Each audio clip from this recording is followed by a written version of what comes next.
What's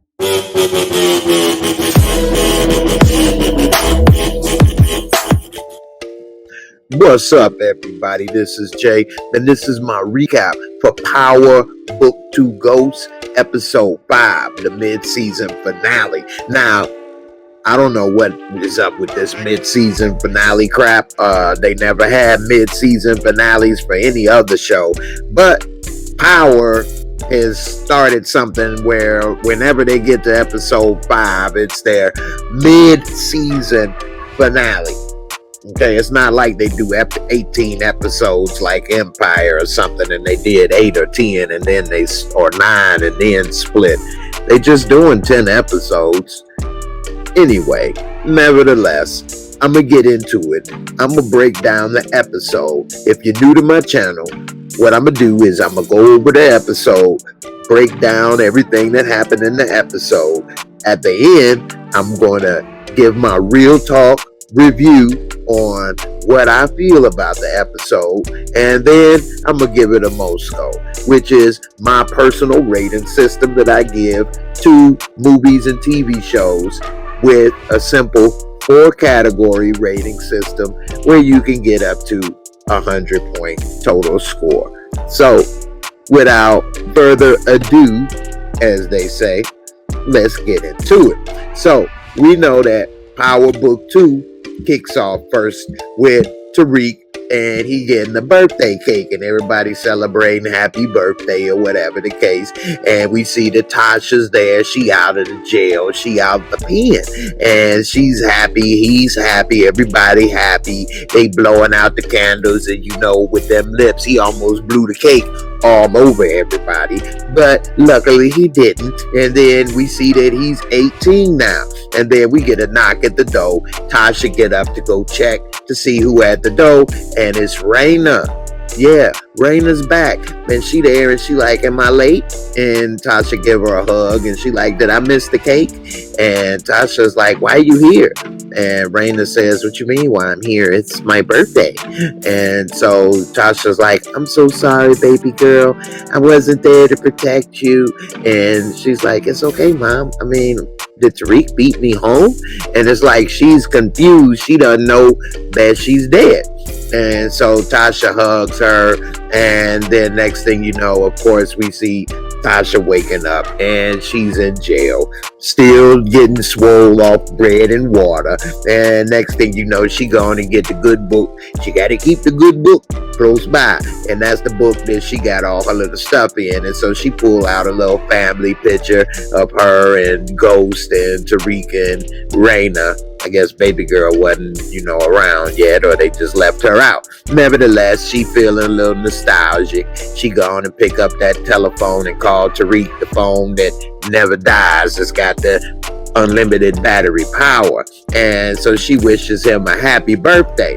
And so he happy, he cool, he telling her, thanks, whatever. And he about to meet up with Kane. And he tell her that he got to go. He can't talk long. He got a test to take. And so next thing you know, we see he get in with Kane or whatever. We see DBS. And if you don't know who DBS is, that's Dirty Ball Sacks, a.k.a. Saks Fifth Avenue, because he a sellout. He always on sale. He a sellout. And so DBS, okay, he's over at Tamika's house, Meek Mill. And so he's asking Meek Mill, not to say that he was at Truth, and asking her not to talk because he know that Davis got the subpoena on her. He didn't want Davis to put that subpoenas on her, okay? He know how he may get some info if he put that subpoenas on her. And so then he's saying, that she telling him, hey, look, I ain't got no choice. I mean, Meek ain't going back to jail, okay? Meek didn't fought, okay, to get up out of there.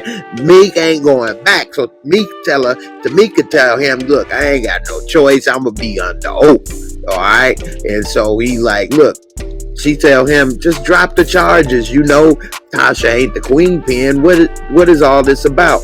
And he say it's out of his hands. He got no choice. She like, you the DA. Like, what are you talking about? And then she tell him basically to get out. And so he leave.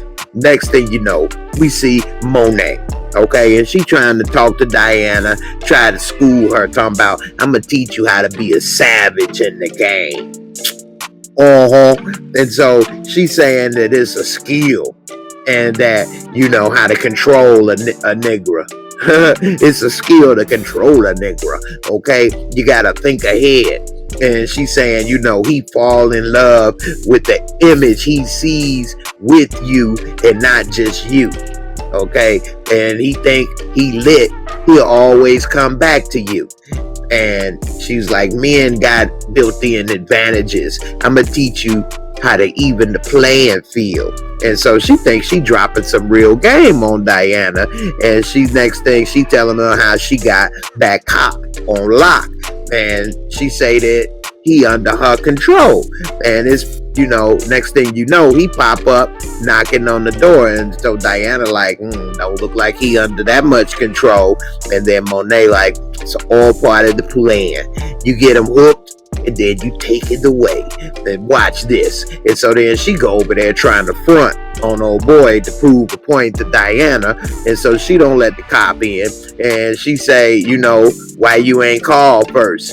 You can't just be popping up in here with thick Doritos and you ate the Doritos on the way. I mean, what you thought was gonna happen? And he like, I mean, why does everything have to be transactional with you, huh? Why do it have to be transactional, huh? And she say, you know, well, when you can call, I'll call you when I want to see you. And she tell him, fuck out of here, fuck off. And so he like, okay, I feel you. You been there, huh? You just a been there. You been there, ho. You been there, ho. That's what you been. You been there, ho. That's what you been. And so we see Tariq ask Monet to meet up with him. And so they see the cop leave, basically, because we see that they finally pulling up and with Kane and the cop is leaving. And Tariq say, you know, crooked cops, man, they worse than regular cops. And so Kane, he like, yeah, I know, man. And he say, man, but he give us info. And Tariq like, oh man, I know he expensive. What he be hitting for? What he tax? And so Kane like, he ain't really tell him because what he been doing is taxing that ass. You know what I'm saying? I needed the brown sugar, mama. That's what I need. You wanted the info? I needed the brown sugar. That's what I need, mama. And so Kane come in, he mad, talking about why the cop come over. Monet say, you know, no family business is for the company. I don't know why. I mean, Tariq is a part of your family business. He ain't no damn company, but that didn't make sense. Anyway, he like, man, Kane say, you always speaking that family BS. And then he say, but then, you know, she like, you better leave before you say something you regret. And so he leave. Diana, she go ahead, take him away, so he cool down.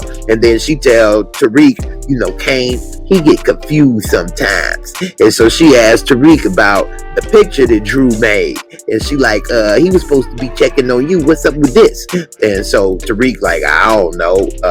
You know, I was too busy, you know, working at school, doing whatever. I wasn't, you know, keeping up with that. And then he get a text from DBS. And so he like, you know, I gotta go. And so next thing you know, he gone. And then he tells Tamika that he been subpoenaed.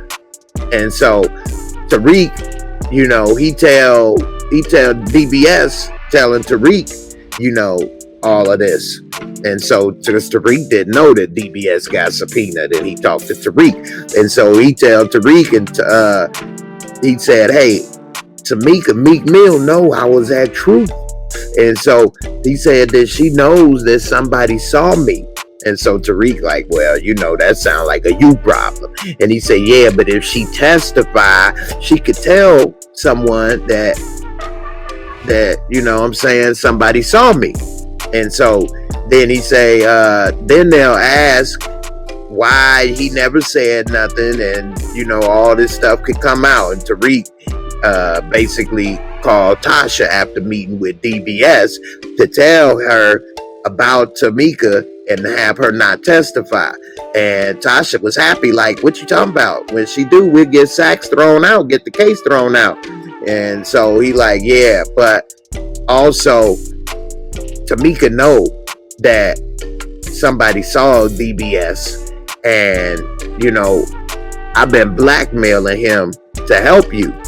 And so she say, you just like your daddy, which was the stupidest thing to say. She always trying to say something stupid. And she like, why you didn't tell me this before? He like, I didn't think it was important. She like, yeah, you said you would never lie. He like, I didn't lie. Yeah, but lying by omission is still a lie. And so he said that he was trying to protect her.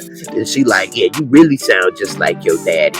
And so she tell him, Tamika already figured out that he was probably the shooter, which is why that's why she fired Tamika. And he like, look at you, that's a lie by omission too, which it is. Like, she be so quick to say what somebody else is doing, but she doing the same damn thing.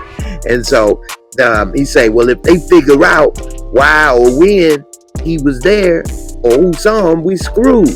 And so Tariq asked, what you want me to do? You want me to take care of her? Like, he a hitman now, like Tariq a killer. And so Tasha like, no, don't do that. I'm going to make the decisions from now on, okay? And so she go ahead and call Davis and tell him to pull the subpoena. And she tells Tariq that she going to call all the shots from now on.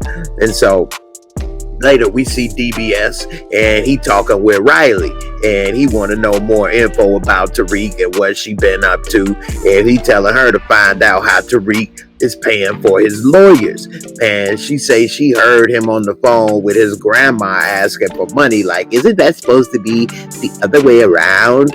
And so he like, how you hear him on the phone? I told you don't get next to him. She like, well, I've been sleeping over there a lot,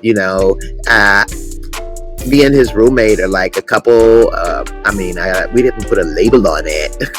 And so he like, DBS like, look, just keep tabs on all his visitors and who comes in and out. And so next thing you know, we see Professor McKnight, and he's over here snapping on Tariq for being late again.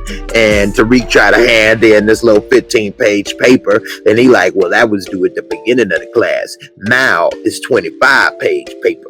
And so he talked crap or whatever, like, he just saw this or that, and Tariq a little pissed. He go sit down. And so then we see later that Tasha called Davis and asking him to retract the subpoena.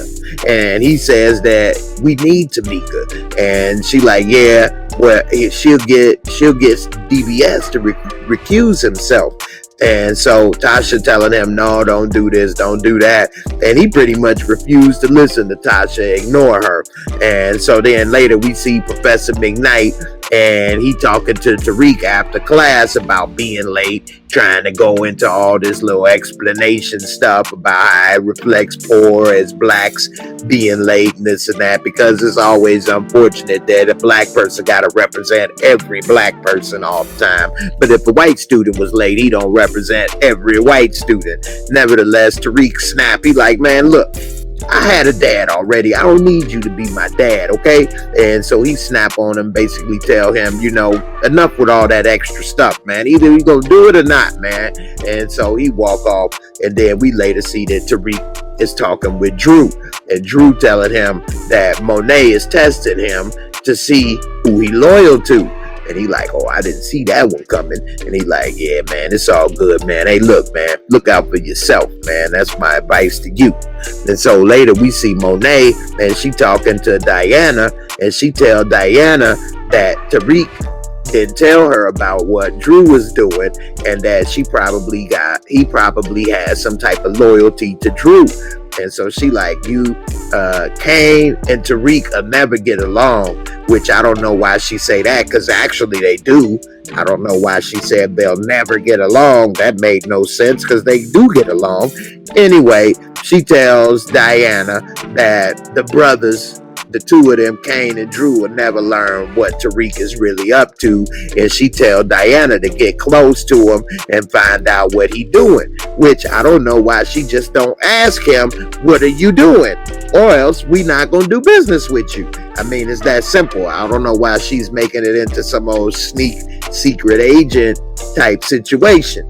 Anyway, we see Braden at the liquor store. He all geeked. He trying to buy all this stuff, trying to get the Henny and the Hypnotic and mix it with the Incredible Hulk. He all geeked like he never had a drink before. And so he buying a bunch of stuff. He with Riley, and he's saying that he throwing this surprise party for Tariq.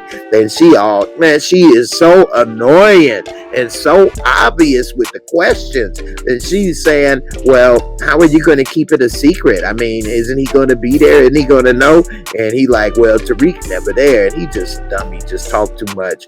And he say, and she say something stupid like, well, I mean, he's never there. I mean, his parents are paying so much and he's just blowing his opportunity.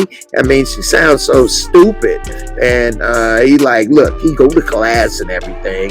It's just that he got a lot going on. And he go missing sometimes. She's like, oh, that's not weird to you? He just goes missing and doesn't tell you. And she just keep asking questions about him. And next thing you know, we see Zeke come into the liquor store, and he like he looking at Riley like, you know, his next bust down. And then next thing you know, Braden come like, hey man, what's up, man? You coming to Tariq party, man? It's gonna be girls or whatever. He like, yeah, I don't take sand to the beach, you know, I like that. And so he looking at Riley or whatever. He keep trying to talk with Zeke. Next thing you know, Riley get a text from DBS, and she texting DBS saying that Tariq goes missing sometimes, which is the stupidest stuff to say. He don't go missing. He's doing his own thing, and he don't tell him. It's none of Braden business is what's happening. Anyway, DBS talking about some where is what he texted her back. So later, we see Professor McKnight, and he's at this like coffee shop or whatever, restaurant, talking with his agent about his new book. And he's saying that the agent is saying that he's more mainstream now, and that his, you know, next book got to be twice as good. And he's saying, you can't, you know, mess this up. You can't fork up again, brother. And so McKnight mad. He like, well, you made enough money off my first book to cover it. He like, look, if the next book don't sell, I'm gonna have to drop you. And so he's salty.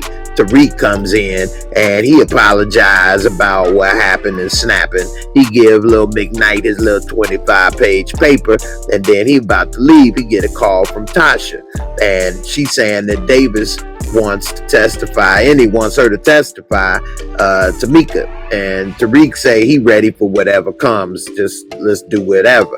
And Tasha say, no, you need to go and talk to her. You need to make her listen.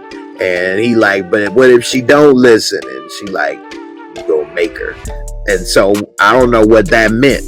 She want Tariq to kill her, or just really convince her, crying and plead. And so that wasn't clear. Nevertheless, he show up at Tamika's house. She get him something to drink, and while she go to get some water or whatever, he take the gun out of his bag, put it in his coat pocket. Something he should have did before he even walked in there. Nevertheless, as soon as she come back with the water, he refusing the water, which was strange, and he asking her not to testify. And she like, he said he told her that he was the one that saw DBS and Truth. That was information she didn't have at first. And then he told her that he had asked Sachs to help his mom get out of the situation she was in. And he said he may have to say other things that he saw that night. And Tamika like, is that right? Like what? And he like, well, I saw Tommy Egan kill my dad. And she said, well, I mean, your mother already said that. He like, yeah, but you know, she's in prison. He can't get to her. I'm alone out here, and he can get revenge on me. And she say, well, I understand. That makes sense. And she asked when and where he saw DBS. And then he start reaching for the gun. I'm thinking he about to take Meek out. He about to take Tamika out. Old Meek Mill about to go down. All snap. And next thing you know, we hear Davis banging at the door, talking about, Tamika, let me in. I know you in there. And so she go to get the door. She say she gonna get rid of him. While she do, Tariq goes and hide. And then he look He talking to her, and he like, who's in there? Sachs in there? Dirty ball Sachs, I see the skid marks. Where you at? And so he come in looking for her, and Tariq sneak out the back door. And he asked why Tasha don't want her to testify. And she tell him, Davis, sit down. And so next thing you know, we see Tariq then get it left out. He in the back in the alley getting a text 911 from Braden to come to the Kappa house. So he get there. It's a big party going on. Tariq get a drink spilled all on him by Braden brother. He snap, he mad. He tell him, hey man, next time he getting them hands, which I don't know what he meant. What, applause? He gonna clap? Because Tariq sure don't know how to throw no hands. Nevertheless, Riley instigating, talking about he's overreacting. He's so mean. He's so rude. His parents are rich. Why he always acting mad and tough? I mean, what's his parents do for a living anyway? And Braden like, look, enough, okay? Why are you so obsessed with him? Like, I'm tired of it. I'm not asking no more questions about Tariq. And I'm glad he finally said that, because, like, she is obsessed with him and it's nerve-wracking. And so he tell her, look, fill my cup up while I go check on him, which was a big mistake. And so next thing you know, she go and spike his drink. And so we see Tariq in the bathroom trying to clean his stuff up. He get a call from Tasha. She say that Tamika still gonna testify. He say he let her down. My bad, sorry. And she say, no. I put too much pressure on you. You go ahead, go be 18, enjoy your day. And he said he wanted to do what she told him though. And she like, just have fun. And so then we see Tasha call Davis and leave a message that she don't want her case to go to trial, that she want to take a deal, which is stupid. But anyway, I guess she trying to protect Tariq finally. And so we see that Zeke and Drew show up at the party. And Reek say, what's up? You know, what's up with Zeke or whatever, but he got stuff to do. He got to go. And Zeke like, come on, man, this your party. You got to stay for a minute. And so next thing you know, he convinced Tariq, and Tariq say he'll stay. And so next thing you know, Zeke got the girls, bring the girls over. And then Diana come and start cock blocking like Matumbo. And so she start talking to Tariq, tell Tariq, you know, show her around, this, that, and the other. And so she asked him for a drink. He like, help yourself.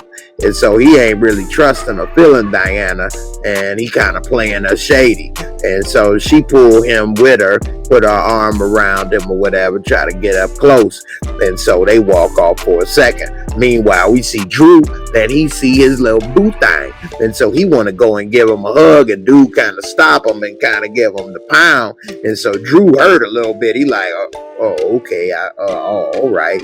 Tariq see what's going on. Meanwhile, we see Professor McKnight. He working in his office, and then we see the lovely Carrie walk in, and so he has a little writer's block, and he telling her about it or whatever. And he said that, you know, when I made my first book, my agent cried the first time he read it. She like, I did too. And he like, yeah. And he's like, why don't you stay? We can eat sushi and this and that.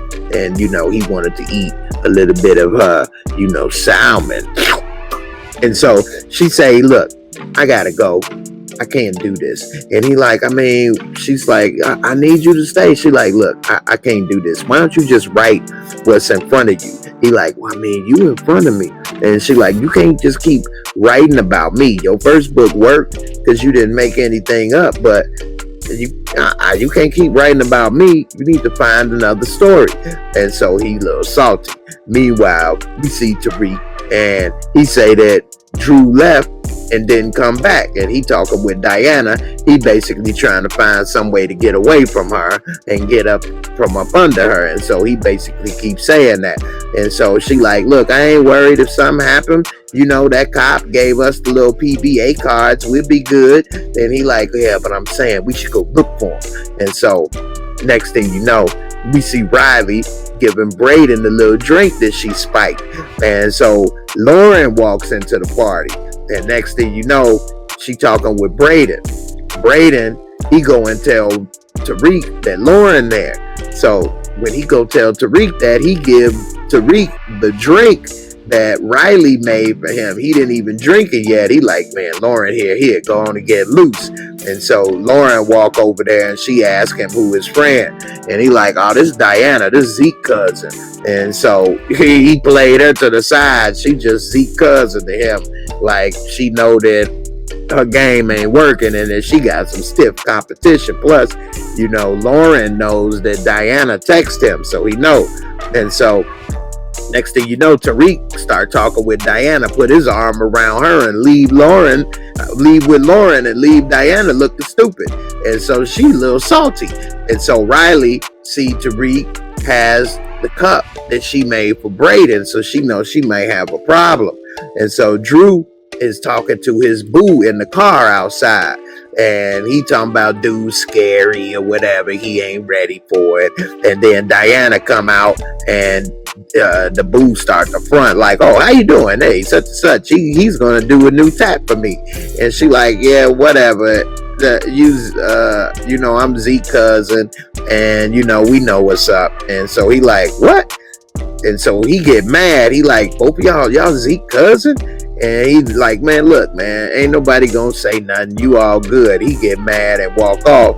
Diana messed up again, talking too damn much. And so we see Zeke, he done went and found Carrie at a restaurant. I don't know how he knew where she was or whatever.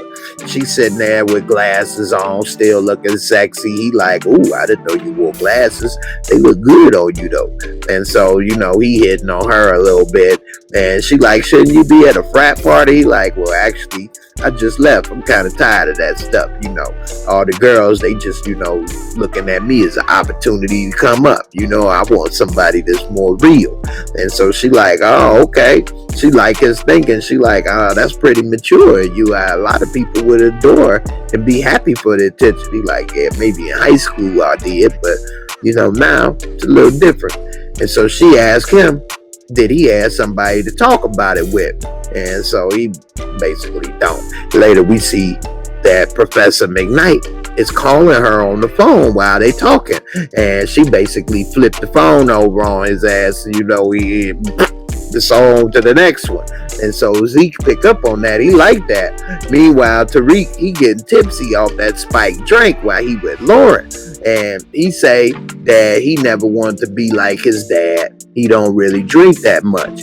And so he's saying to her that she deserved better than that square Malcolm. He trying to kiss her, you know, he trying to put a little game on her, put them lips on her, and she kiss him or whatever, but she like, you know, you drunk, I don't want to do it like this. Then next thing you know, he just like pass out, grab his head and pass out like instantly. And she don't sit there with him or help him or nothing. She just say his name 2 times and then that's enough. She out. She just leave. And so then soon as she leave, Riley comes in. He's still passed out. She going all in his pockets and everything. He like, who is this? Or whatever. And so he half figure it out. And so she like, oh, nothing, such and such. Take his phone and do the face scan and unlock his phone. And then next thing you know, she put some type of tracker or something on his phone. And then she leave out. Braden brother is coming and he drunk. He see Riley leaving out the room. And he like, oh, okay, what's up? What you doing? She like, no, I was checking on Tariq. And, you know, he drunk or whatever. And so he like, oh, okay, you was sleeping with my brother's friend. Oh, okay. And so he go in there. He think Tariq been screwing Riley.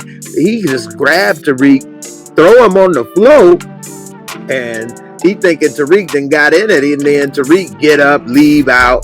We see McKnight steadily calling Professor Carrie. She just steadily flipping it over. Next thing you know, Zeke got her in the bathroom. She talking about we shouldn't be doing this. And he don't stop. Next thing you know, he getting a little extra credit. He tearing that ass up. Got her on the sink.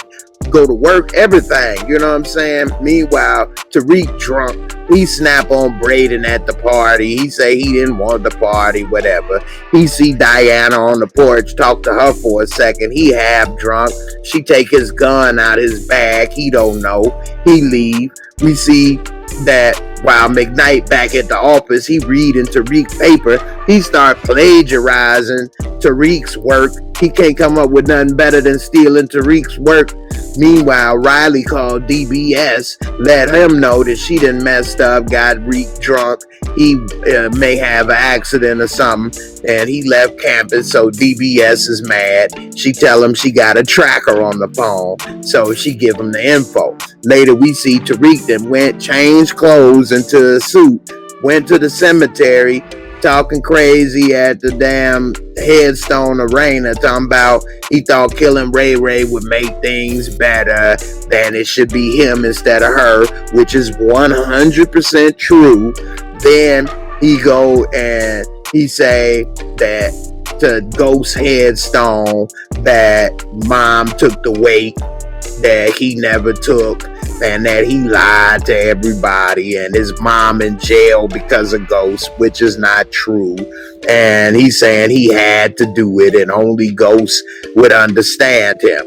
And the whole time, Dirty Ball Sacks is recording him. And so next thing you know, we see Tariq waking up. He remembering a little bit about what he did last night. Braden pissed off about, man, you owe me an apology, man. And so they end up he talking about Tariq ungrateful. So they go ahead, they kind of make up. He talking about the app wouldn't be nothing without Braden, which actually everything would be over without Braden, really.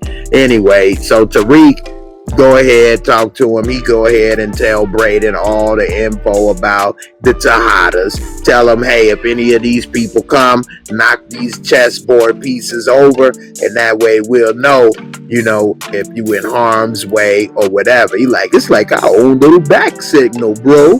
And so next thing you know, we see that they all happy, they got their little code. And so then next thing we see Diana, and she talking with Monet, and she telling her, hey, your little plan didn't work, and he you know, basically moved on, but I still got the upper hand. And she pull out the little gun and say, you know, I got the last laugh. And then Monet send her to her room like a little kid, talking about, you know, you done messed up now, because if he find out, then that's going to make us look shady. Meanwhile, we see back at Tariq's room, Braden's brother that went into their little stash spot and stole all their drugs, which is going to cause a big problem for him. Then we see Tariq come to Monet house, she search him, and then next thing you know, she like, why you lie to protect Drew? He'd say, well, I can't say what I don't know before I know the playing field. She like, okay, that's smart. And so she say, which one of my kids can I trust the most? He said, me. And so she like, my nigga, come on. And so next thing you know, they dap up, they cool. And then she tell Kane to give Tariq a gun. Kane didn't want to, but he ended up giving Tariq a gun, which is going to probably backfire and be a big problem for Tariq. And, you know, Kane didn't like giving Tariq his gun anyway. And so she tell Tariq, you know, you always got a home with us. Now we see Davis, and he tells Sachs that he stopped Meek Mill from testifying, and he say, I should be getting a thank you from you. And so Dirty Ball Sacks tell him, you know, so you gonna back off the recusal? He said, yeah, but tell me, Tamika told me that you was at Truth. What was you there for? And so Davis say, look, I could bring up that you lied in the police report and that you was at Truth and all this stuff, and it make your life hell unless you drop the charges. And so Sachs say, look, I can't do that, but Tasha don't want me to drop the charges. She actually want to make a deal.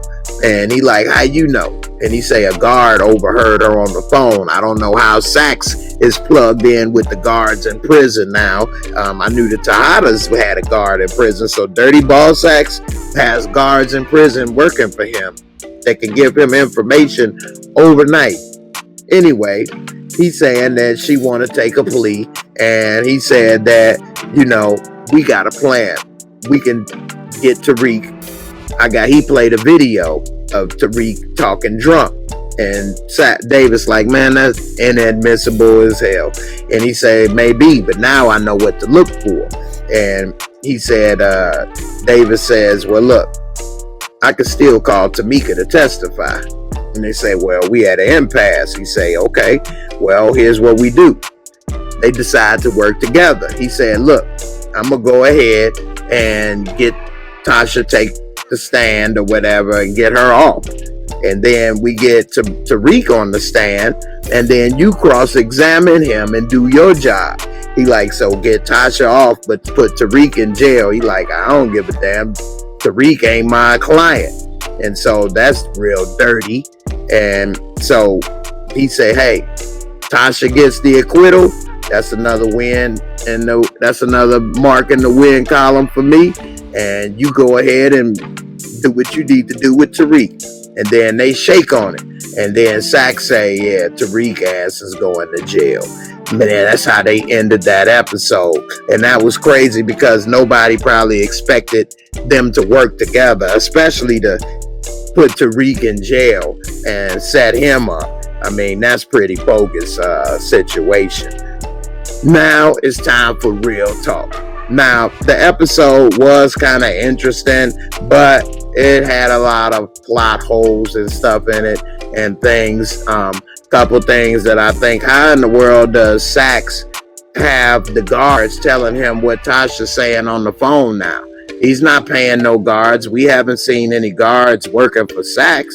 I know he dirty ball Sax, but damn, how he get that? And also, what is up with Monet and this stupid strategy? Why she just don't ask Tariq straight out? I know she was asking him a little bit in the beginning, but now that they working for him, hey, look, tell me what the hell's going on, or we not working with you no more because we need to know that whatever you doing ain't gonna come back.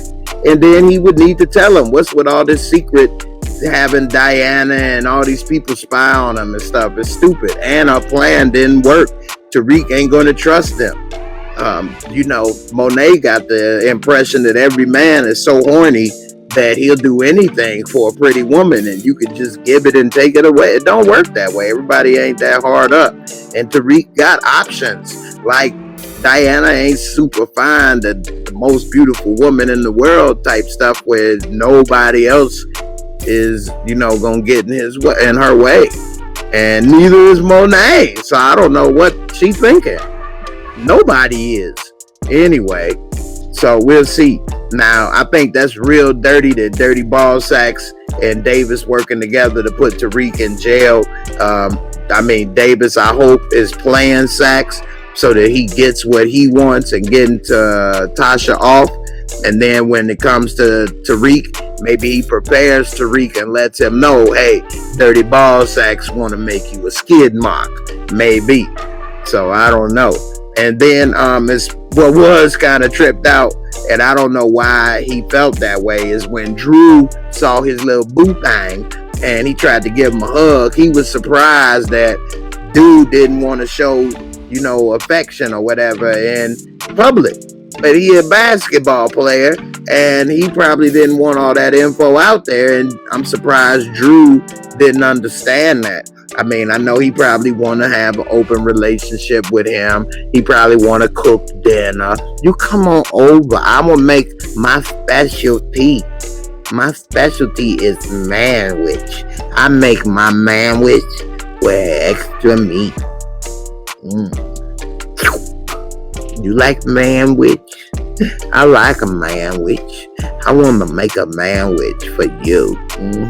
Extra meat. You like my manwich? So, I don't know what he thought. Maybe that's what he thought. But he trying to be in the NBA and stuff, and he probably would feel that his chances would go down if he was openly gay. Regardless of whether that's right or wrong, that's probably what he is thinking. And so, who knows? Maybe they will get together, or maybe it's over. We'll see.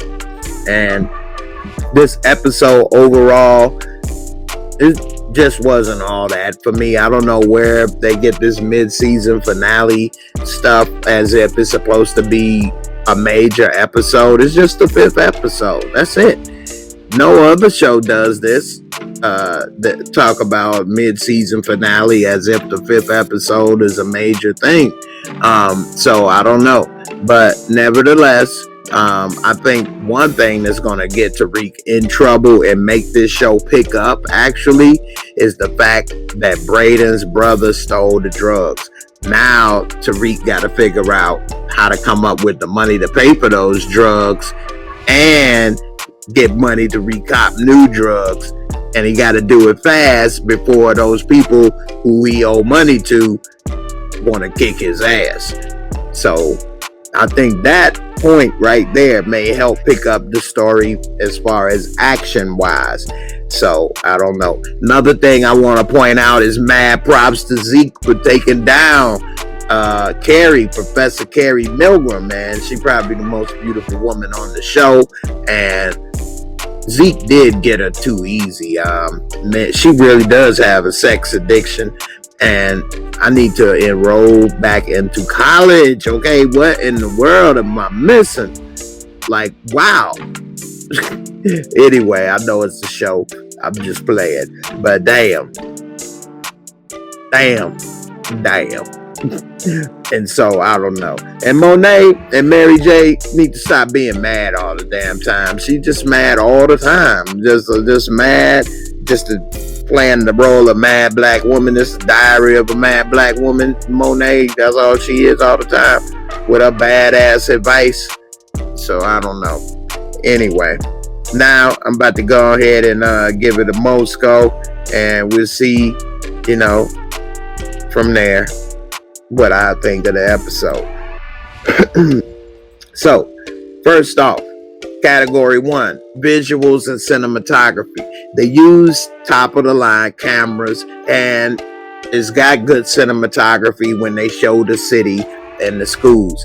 Is it going around the world? Is it showing all kind of elaborate, sets and things? No. So they can only get so much. And with that, I give it a 15. As far as storyline and plot, and I should put acting in there as well. It needs work as far as storyline and plot. It's really slow to me.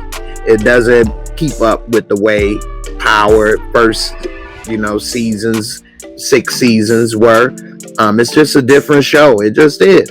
And it's no gangsters, no killing, no drug dealing. It's just college kid stuff.